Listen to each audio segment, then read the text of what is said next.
So, listen, you read the title, I made a title, you already know what time it is. Play the edit.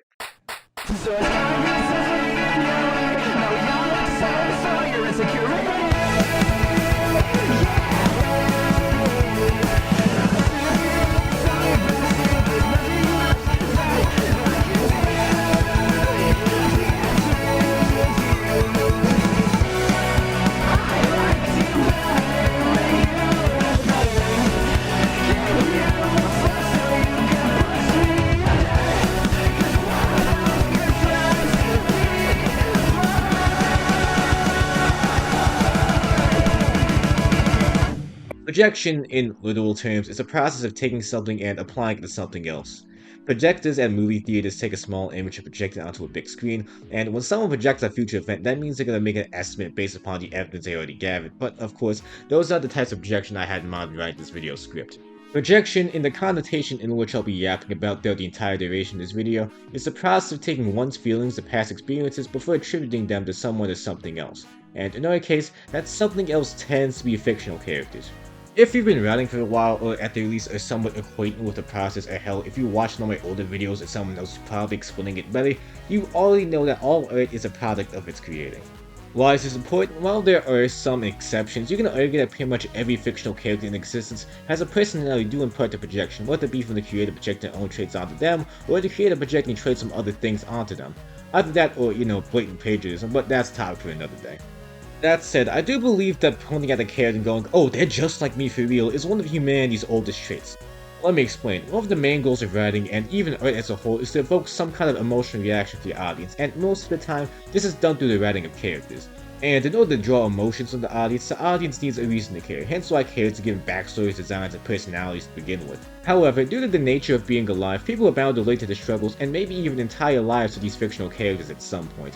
Because when I say people project onto fictional characters, I don't mean it in the same connotation that people often use when they say someone's projecting onto a real person, which usually means projection of one's own flaws and insecurities onto someone else, although the same can be done with fictional characters if, that makes your country.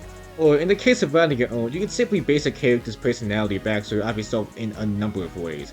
Considering that the latter is much easier to explain, I'll set that aside for later, but as for the former, in order to give the topic justice, I'm going to have to first explain the concept of a headcanon. Headcanon, as its name would suggest, is derived from the word canon, meaning the validity of something regarding the elements of a story, or in simpler terms, if something's canon, that means it actually happened or is otherwise true in the connotation of that story. A headcanon, however, is a little different in the sense that it doesn't necessarily happen in the story. However, it's something that one or more fans of a piece of media come up with and sometimes collectively agree upon because it'll fit the character. Or if you want to have a little more fun with the term, it can also be something that a person applies to a character because they think it'll be neat. Like, making Goku Mexican or Sonic a light-skinned bisexual nigga from Atlanta. Personally, I also use the term to describe things that would fit my characters, but ultimately wouldn't make sense to elaborate upon it within the context of the story. Like, yeah, I can guarantee you that a solid chunk of my D&D cast would totally have multi-$1,000 secret collections, but at the same time, I don't think that's really important to bring up because there's dungeons out there and they kinda need dragoning at the moment. Tangent aside, you can piece together the general meaning of the term headcanon because it's a canon that exists primarily in your head, regardless of whether or not it lines up with the established canon, hence the name. Still though, because of the nature of headcanons, it can be a really contentious topic amongst fans of a piece of media due to the nature, but I'm not gonna touch that discourse with a 1,000-foot long pole. Not until I can monetize it, that is. Hey, you can't feel contentious about content, right? In any case, headcanons and projection go hand in hand for one simple reason. It's nice having someone to relate to, no matter the reason, especially when that's someone somebody you like. And as it happens, fictional characters aren't immune to this rule either.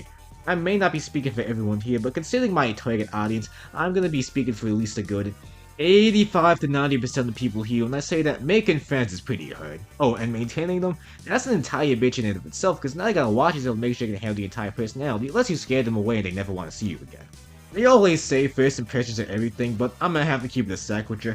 At least if you fail the first impression, you don't have to worry about scaring them off once you're attached. Then again, I ain't like I have many friends these days, so hey, your mileage may vary. I'm not exactly a good metric here. Don't worry, I won't be boring you with the intricate details of my scuffed and self-social life just yet, but I promise you, this tangent does serve a purpose. We're all presumably human here, and as a human, I say it's pretty safe to say that being alone can kinda suck sometimes, but more specifically, I'm talking more about isolation. As much as I do like being alone, it gets boring pretty fast if you don't have anything to do to keep yourself occupied. Isolation is different from taking time to be alone, or rather solitude, because unlike solitude, with isolation you don't get to say anything. And trust me when I say this, as much as I like being by myself, I wouldn't wish complete utter loneliness upon my worst enemies. For the most part, at least. In any case, as someone who was considered to be a pretty weird kid growing up, it was pretty hard forming actual meaningful bonds with other people. Not impossible, but again, you kinda need people to relate to in order to function as a normal person. But alas, that's not always an option, so what do you do to work around that? You work with what you have, and in my case, and I imagine the collective cases of most of you guys watching this, especially considering my target demographic here, sometimes it's a show, sometimes it's a book, a video game, maybe a movie or two here and there, hell, even songs are not on the menu either, but for me, I had a show about gay space rocks. Now, my first actual obsessions was Sonic, Pokemon, Sailor Moon, and as much as I did love and still do love all those things to this day, there wasn't really anything but put myself onto them, at least at the time. Oh, nowadays, I'll play Shadow until the day I die, and every single one of the Sailor Scouts probably awakened something in me. The same goes to Iris and Pokemon Black and White, but that's neither here or there now that I think about that. But it wasn't until I got to Steven Universe where I started looking at characters and actively started going, damn, they're just like me for real. Eh, see what I did there, huh? Okay, yeah, listen, I already know I used that one for an older video's title, but come on, I couldn't think of anything new when this was right there. Come on, work with me. That aside, maybe it's because I didn't actually grow a conscience until I was around 10, but being honest, I didn't have much of a personality of my own until that age, or rather, I never really got a chance to develop one. I didn't really talk to people outside of school, let alone leave the house unless my mother was taking me grocery shopping or something else, and as an only child, it wasn't like I had anyone around my age to keep me company. Combine that with years of repression and the expectations put on your girl dude being raised in an Asian family, yeah, like I said back in the actual Steven Universe video, it's kinda hard to film your own personality and discover yourself when everything's already decided for you. So when I saw a character that so accurately and succinctly described the feeling that at that point I'd spent years trying to articulate in a way that wouldn't result in somebody scream at me, my brain chemistry was permanently altered. Whether or not that was for the better, that's still up for debate to this day, but hey, them's the breaks. And even though I liked Steven Universe at the time, and I mean a lot more than other stuff on Cartoon Network not named Regular Show, Gumball, or Adventure Time, all the runners of the episode that really cemented my love for this show and the character of Amethyst. Why? You guessed it, they were just like me, at least vaguely.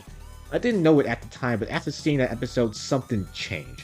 Instead of just watching shows to kill time, I also started paying more attention to how the characters acted, and eventually, I started noticing that the closer I looked, I found that I had more in common with my favorite Blurbo's than I initially thought. For many, including myself at the time, projecting onto fictional characters was a pretty big coping mechanism. After all, if you didn't have any meaningful connection with actual people, the next best thing you could do is make up your own. And of course, it doesn't beat having actual real people that care about you, but like, listen, your girl got called a failure for making straight B's once. My self-esteem was already in the gutter. What made you think I had the confidence to talk to actual people? Although, that does actually lead us to a next point. Not only can people project their own qualities onto fictional characters, but they can also project the qualities of fictional characters onto themselves, or in normal talk, instead of acting as if fictional characters are like you could instead act like you have things in common with those fictional characters. Now, on paper this does sound kinda sad, and being completely real with you, yeah, it kinda is, and I speak from personal experience here. By all means, I would have loved having proper role models coming up as a wee closeted little girl failure I was, but unfortunately, as it often is, life ain't all that simple. So instead, I had to look for guidance wherever I could because the people in my life at the time couldn't give me the answers I needed. Something to tell me how to function as a person because that shit I had going on back then, suffice to say, it was not working well for me. Or maybe the people I did have at the time could have helped me and I just didn't know how to articulate it yet. But regardless, I always started to burying myself in the media I consumed because that was the only option I had at the time, or at least I felt that I had. And in that, I would find that guidance I was unconsciously looking for. Rock Lee, Guy Sensei, All Might, Vegeta, Piccolo, hell, especially Guy and All Might. I've briefly talked about how much My Hero Academia means to me before in my older videos, and now I think it's a good chance ever to talk about it more in length, at least before I do an actual video on it now that the series is about to be over. All Might, and looking back and thinking in hindsight, even Deku to an extent, are more or less responsible for your girl's learning a spine in the more formative years. Like I said not too long ago, it's kinda hard to form a personality of your own when everything's already decided for you, but not only that, it's even harder being your own person. You grow up having no particularly strong ideals, no goals of your own, no motivation, not much passion or anything because your importance as a person depended entirely on how well you pleased other people. Instead of having ambitions of your own, you coast by doing only what's expected of you until one day that stops working because suddenly you're expected to know how to function independently. So when I saw Midoriya get out of the mud and fight for something he truly loved and scroll throughout the series, that meant something to me. But considering I didn't steal most of my personality from him, there's another character from My Hero that I'd love to talk about, and that is none other than Johnny Bravo himself, All Might. Now, I'm not gonna lie to you, I wasn't super big into Naruto until I got to My Hero, but considering that him and Guy, since they feel incredibly similar niches, these two represent that one kind of projection that makes you go, oh, he just like me. Whether or not this is truly a brand of projection in itself is up for debate. But regardless, it further illustrates the point about role models I've been trying to make throughout this entire video. Since I had known to impart these lessons about the importance of friendship, perseverance, recognizing your own autism, deluding yourself to believing your own hype, and many other things of the sort, I ended up having to learn those things myself through the stories I enjoyed. However, no matter how many lessons and morals I've imparted into you, there's no substitute to talking to actual people, and in order to do that, you kinda need a personality. Thus leading me to what I suppose you'd call the actual point I'm trying to make here. Sometimes, you just gotta fake it till you make it. I knew good and well that my scrawny closeted middle school ass wasn't All Might, but I also knew that if All Might was there for him, he'd slap me on the back and told me to show some bravado, and that was good enough for me. I didn't know what exactly constituted a regular person, but I did know what All Might would want me to be, and fortunately enough, those two things happened to line up.